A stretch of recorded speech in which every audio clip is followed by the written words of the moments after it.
I'm going to be cutting a few videos concerning Chapter 6, Part 4, where it concerns the type of word problems that we have been doing. Now, that's going to be the break-even problems, that's going to be the chemistry problems, that's going to be the traveling against and with a type of current. And then the other word problems that could show up are just basic system of equation word problems that I will also go over, and quite possibly a ratio word problem, which are not as bad as you think.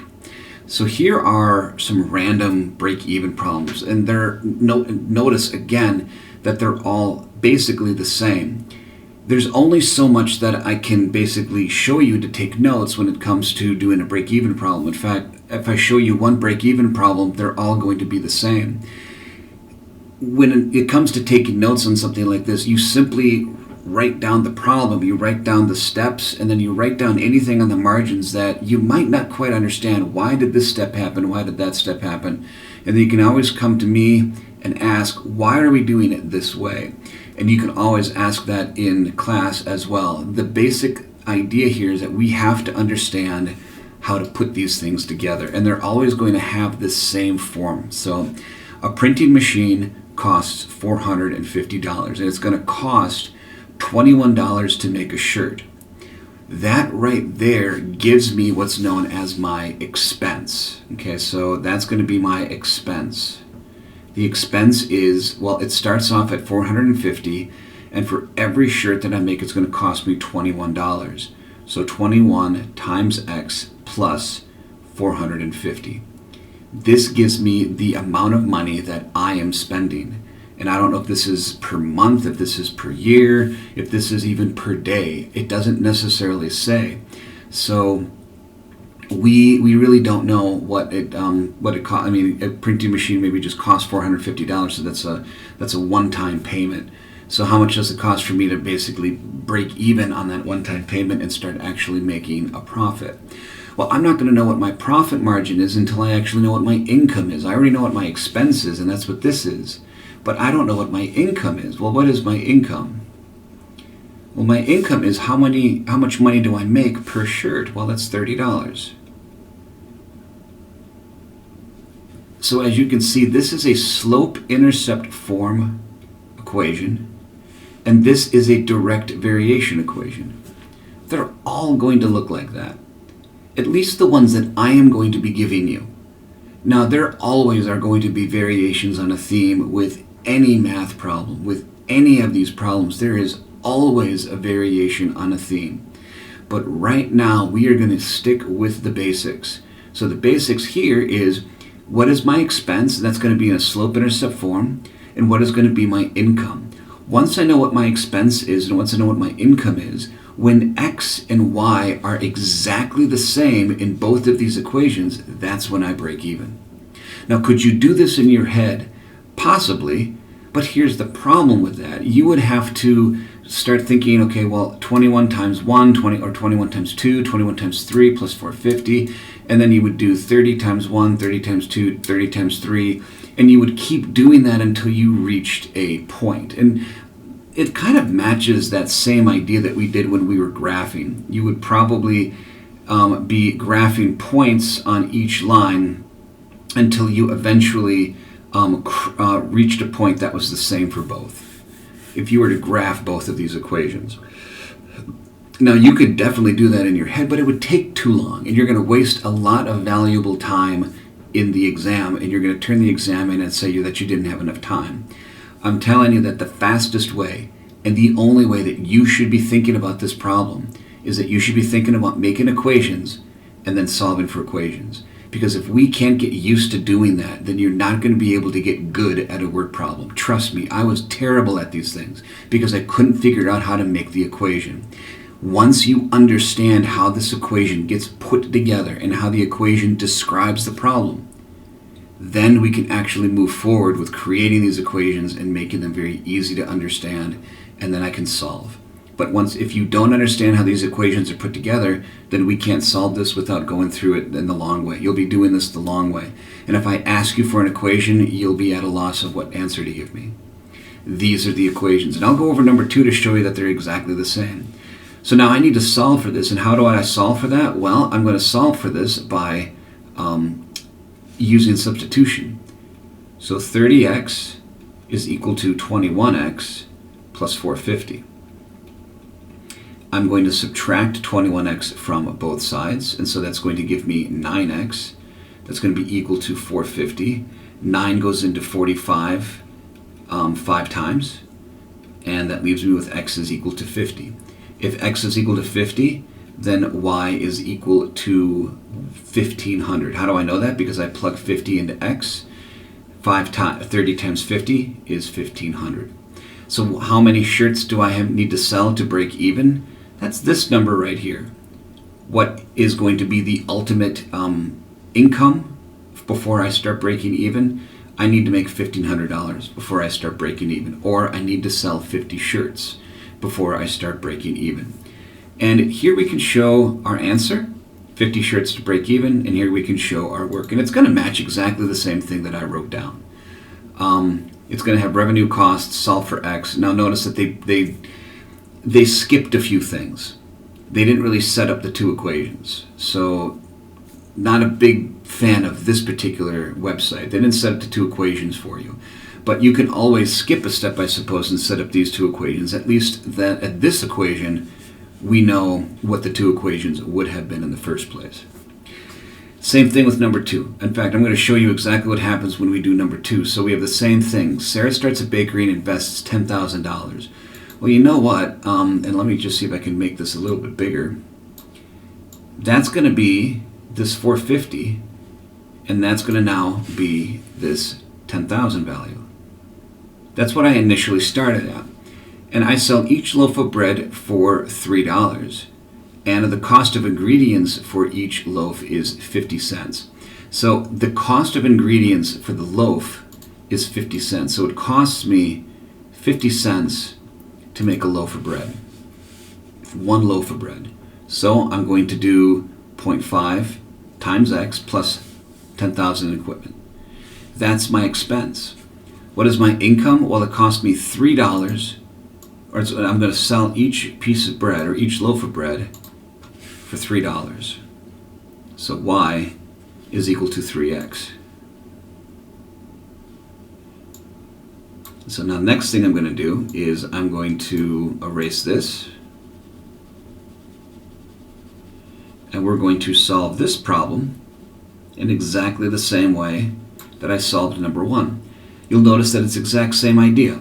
Slope-intercept form, y is equal to 0.5x plus 10,000. Income, y is equal to 3x.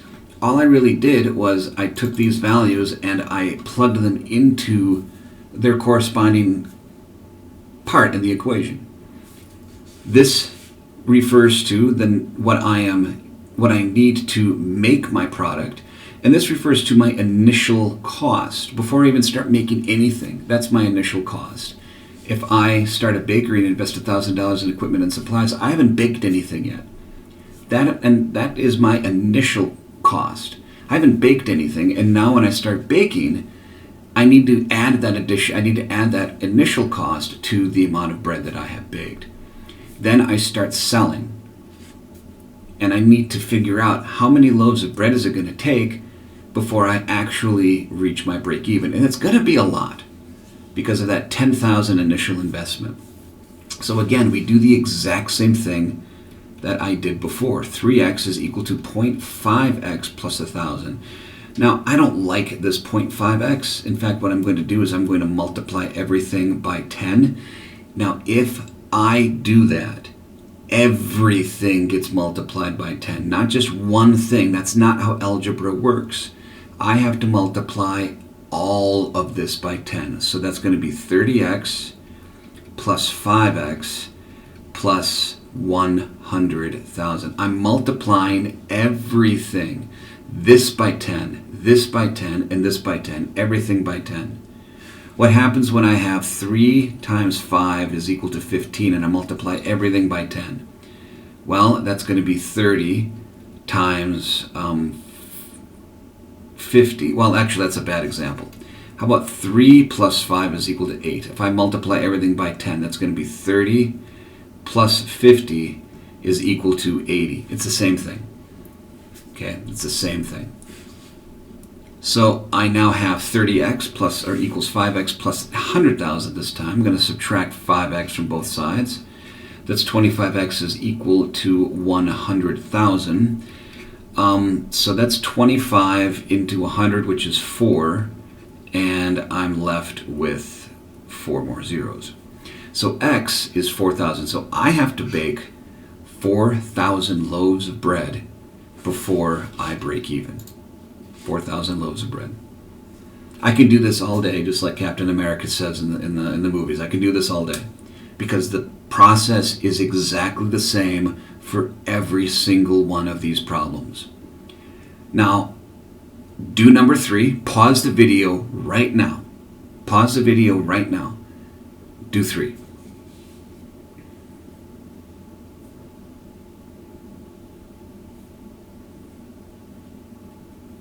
Okay. Number 3. If you did number 3 and you did it exactly the way I have it written here, your answer should be 50. If you did not get 50, then rewind my video.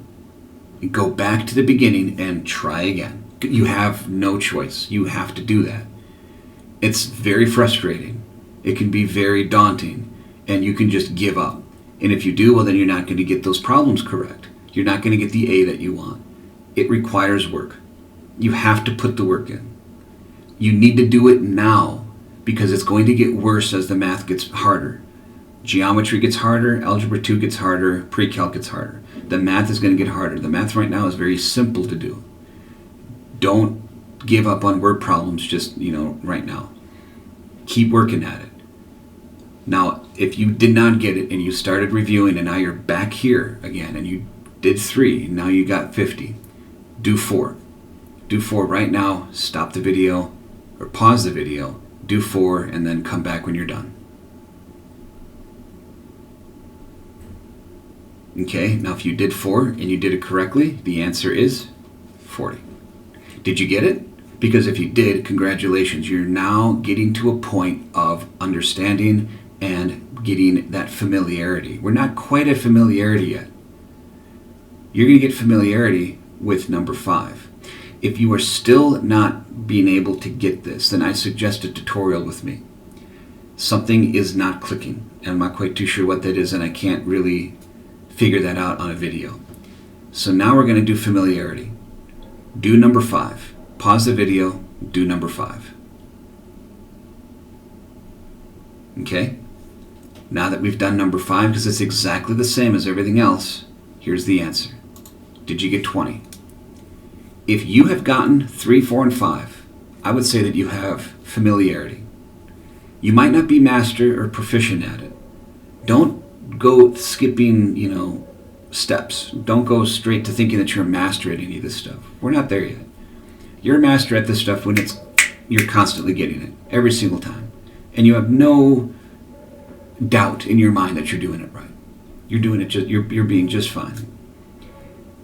If you can do number 6, and we've got 3, 4, 5, and 6, I'd say that we've done a Khan Academy, and I would say that you are at a very good point to take the exam with that knowledge, knowing that you have at least some familiarity with this. Pause the video, do number 6, and come back when you've got the answer.